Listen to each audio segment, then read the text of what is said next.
Okay, so yeah, given that we are now officially well into the graveyard session, as everyone would call it, and probably digesting the chow quite well and getting a little bit sleepy, I'll be brief with this next presentation as well, given the amount of work that we've done and the communications that we've given to our members based on this as well. So, for my next talk, I'm going to be looking at the Hazardous Substances Act of 1973, better known as Act 15 of 1973.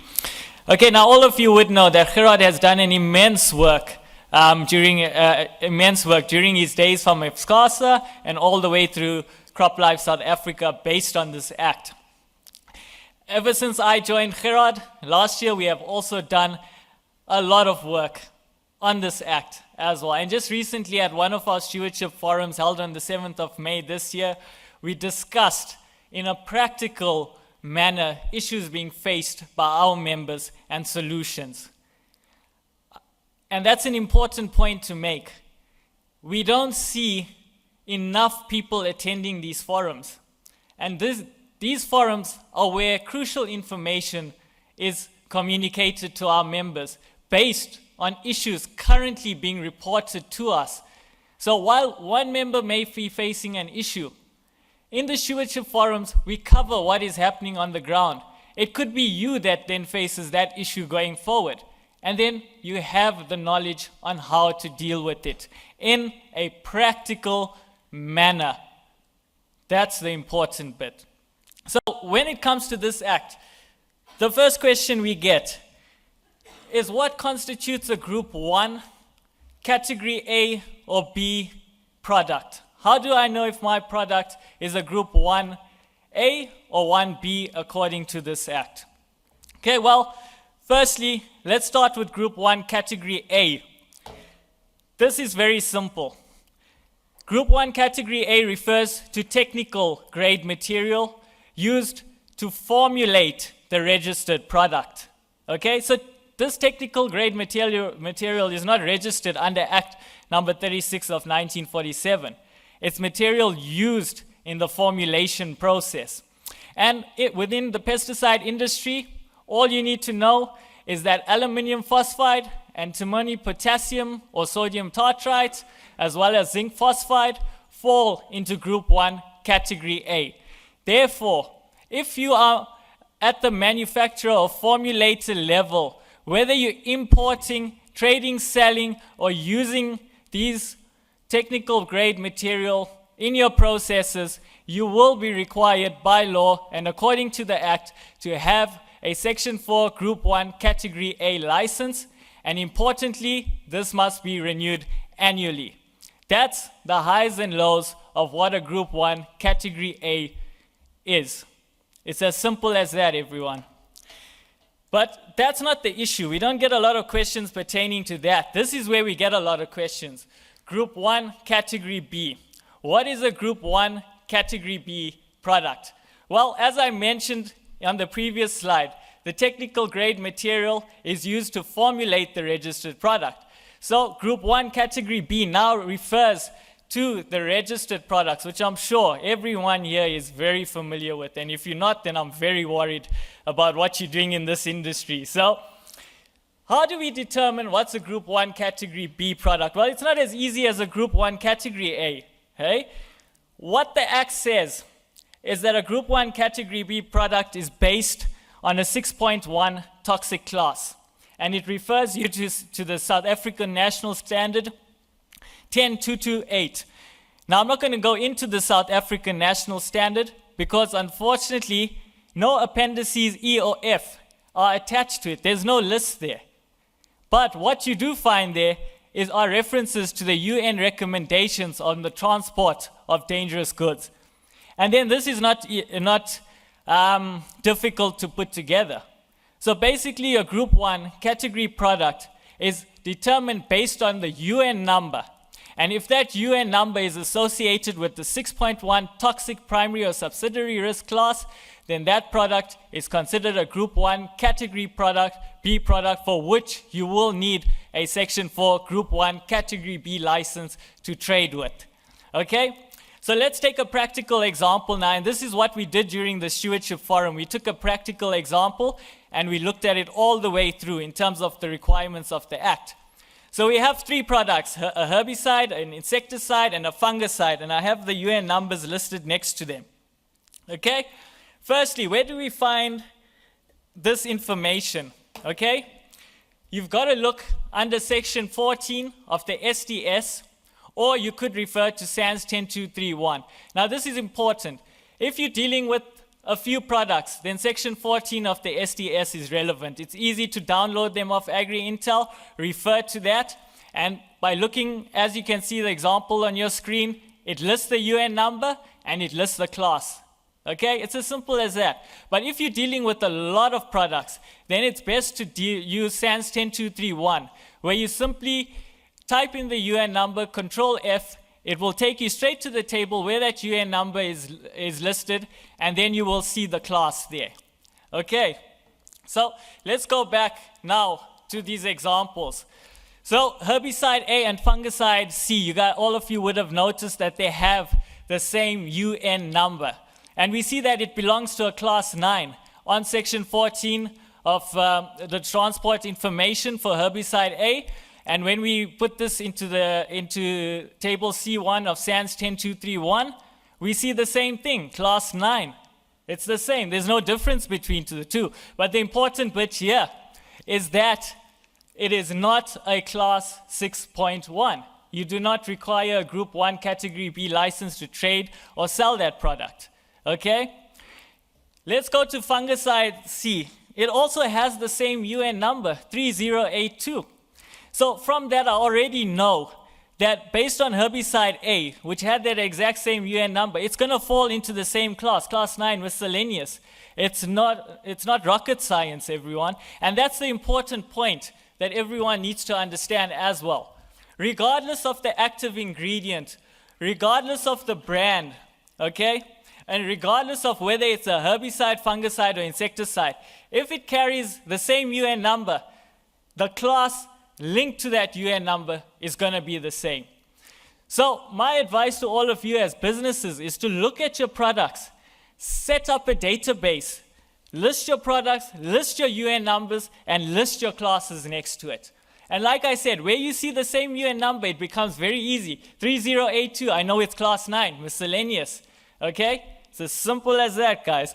But now, we know that herbicide A and fungicide C, they clear. You don't need a license for that. But what about our insecticide B? Okay? Same process to look at it, but now what do we see under class? We see 6.1.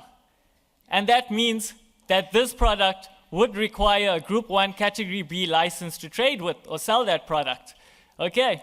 So out of the 3 products, I know that it's only insecticide B for which I will need a license. Okay? It's really as simple as that, everyone. It's really not rocket science. You just got to spend some time, do a bit of work, get a database going. Once you have the database going, it's then very easy to keep it updated. But what that does, it always keeps you on the right side of the road. Now that I've determined insecticide B falls into that category, that's the product I'll have to list on my application form under Annexure C, okay? Now, once you submit that application form, is that the end of the process? No, unfortunately not, because when they come, before granting you the license, they're gonna come to inspect your property, okay, the DOH inspectors. And what they want to look at very closely is whether those products let's take insecticide B, is stored behind lock and key, okay? If it's not being stored behind lock and key, and if you don't have a facility or a plan to keep it behind lock and key, then they're not going to issue you that license, okay? That's the very important bit. And what I'm going to say here is that a separate facility is not required. You can use the same facility, but it has to be a separate ventilated lockable room within that facility. Or if you've got a facility, for example, partition that area off with a drywall and a door. Or look to erect a lockable mesh cage or a similar structure around where those areas are stored in the storage facility. Another option could be that the facility is bonded as Group 1, Category B, meaning that whenever a customer comes in, they've got to press the bell, ring a bell, where the employee then opens to allow them in, and then thereafter the door closes. And it's only the employee that can again open up and let that person out. Okay, so there are options here, and this will ultimately be based on your business operations, more importantly, your budget. But the key thing here is that the product needs to be kept behind lock and key. Okay, now when it comes to the poison register and record keeping, again, Gerard and myself, we've communicated this on numerous occasions. So I'm not going to go into the exact details of what's required because this is also available on the resources that we have circulated to all our members. What I'm going to say here now is very important. We had a lot of discussions earlier this morning about products being sold. Let's take dichlorophos, for example. That's a Group 1 Category B product. Okay, and how this needs to work is that the supplier would need a Group 1 Category B license to firstly sell that to a distributor. But the distributor also needs that Group 1 Category B license to be able to purchase that product from the supplier, and likewise the agent with the distributor. The client doesn't need that license, okay? But it's important that you record the details, in particular the purpose for which that product was sold to the client. Okay, that's how it's supposed to work. But unfortunately, we don't live in a perfect world. Okay, so sometimes your supplier may not give you the information. So do you now not comply with what the Act requires? No, you can't do that. You have to make a plan because that's your business on the line at the end of the day. Okay, so essentially, you've got to get your house in order. Sit with your suppliers, discuss this with them. If you guys can't find a way forward, then look to get your house in order. And based on all the guidance that we have given all our members, this shouldn't be a difficult process for anyone to get right, provided you have a clear method and plan on how to go about it. Okay, another thing I want to say here is that we get a lot of questions. Do we keep electronic records or written records? Now, this varies. And the Act in its current form is very technically challenging, and neither is it being implemented consistently in each province, okay? So one province may vary from the next province in terms of what the provincial inspectors require. The best advice I can give to all of you here is to get in touch with the provincial DOH managers, ask them and tell them that this is what we're currently doing. We're maintaining electronic records through our system. Will this be sufficient? Or do you require a register per se, a poison book? And if they say the electronic version is fine, which most provinces will, then 100% go with it. But get clarity from them, and also keep those email communications safely filed. Should somebody come with an issue, or should somebody give you a contradictory statement? That's also very important. And regarding the provincial managers, all of you may ask, well, how do we know who these provincial DOH managers are? Well, available on our website and also circulated to all our members was a list of provincial DOH managers that was very kindly given and asked to be circulated by Nolene Udendal of ACI. So thank you for that, Nolene, and getting that information to the stewardship portfolio, which has now been circulated to all our members as well. So you have all the information you need, but you need to think clearly. It's no point coming and sending Gerard, Quaid, or myself an email asking us, do we keep an electronic register or do we maintain written records? Okay, we can't give you a clear answer. We're going to tell you to keep all your bases covered. But if you want a clear answer, the provincial DOH managers will give you a clear answer on what is required. It's really as simple as that. And also, with this record, it's important to maintain all your signed records for up to 3 years, regardless of whether you have a Section 4 Group 1 Category B license. If you do not maintain this register and an inspector knocks on your door and says, let's look at your register, we want to see if you've been selling to legitimate buyers, what are you then going to do if you do not have that register? How are you going to prove that those sales were legitimate? Because we heard what has been happening with the dichlorophos issue. So if they come to you as a supplier, go to your distributor, and then go to your agent, looking for these records all the way up the chain, should such an investigation ensue, what's going to happen if you do not have this in order? Okay, this is your way of saying that you have complied with what Act 15 of 1973 requires. That's how important this is. And the elephant in the room here is that a supplier must record on his poison register, where he also has his Group 1B, Group 1 Category B license number on that invoice, but he also needs to record, if he's trading with a distributor or an agent, he needs to record their Section 4 license number as well on that invoice. Okay, that's a very important bit, everyone, because if the inspectors do not see that, they're going to ask you, well, how have you been selling to this distributor? Does he have a license? Because we do not see that record here. And then if they go to that distributor and they do not have the license, or if they go to that agent and they do not have that license, how can you then say to the registrar and to the government authorities that your sales have been legitimate? It puts you in a very, very sticky position. And that's the seriousness of the matter, everyone. To get this act right, it's not rocket science.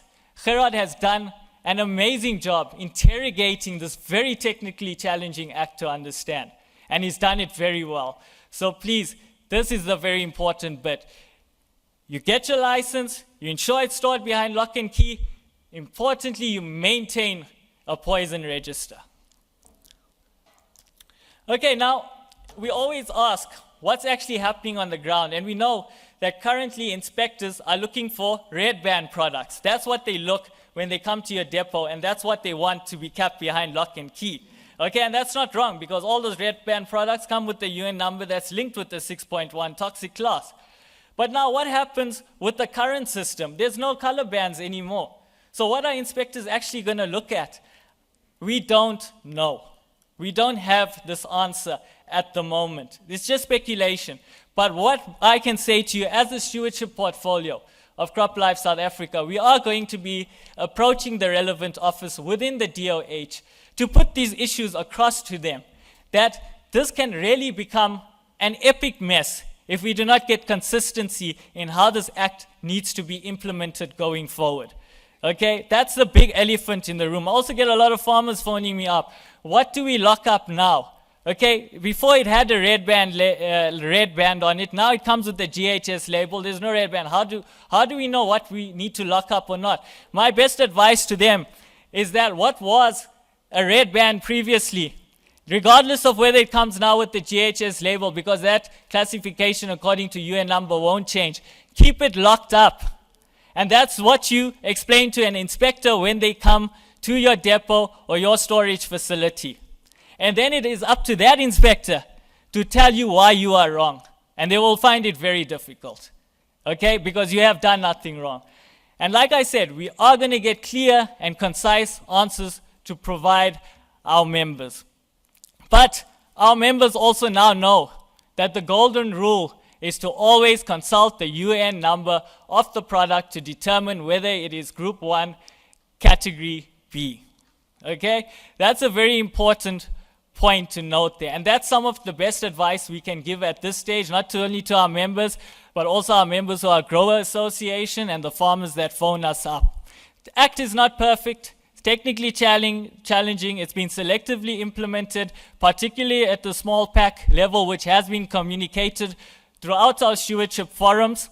And this is something we are also going to be discussing at our compliance forum next week, working towards a new retail outlet model for pesticides in retail stores. Okay, because it's very important.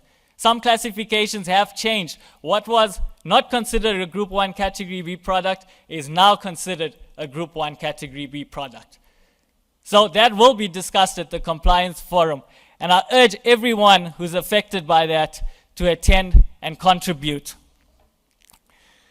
So that's basically where we currently are. And as I've been mentioning throughout this presentation, Gerard has got an in-depth presentation recorded on our website. Please get into this, get stuck into it, And that is where you will get all the details you need for why we are saying what we are saying. Also, we've got a nice quick guide document that basically summarizes what I've just said to all of you here today in a very, very reader-friendly context. Okay, very easy to follow. So the resources are all there and it is all available to our members. As I also mentioned, we have covered this during the Stewardship Forum held in May this year. So from our perspective, there should not be any excuses in terms of compliance when it comes to this currently based on the advisories that we have sent out to all our members. And what I'm going to reiterate, any of you who have any questions or are unsure about anything, please approach the Stewardship Portfolio. We are always willing to guide and assist our members in achieving their compliance goals. Thank you.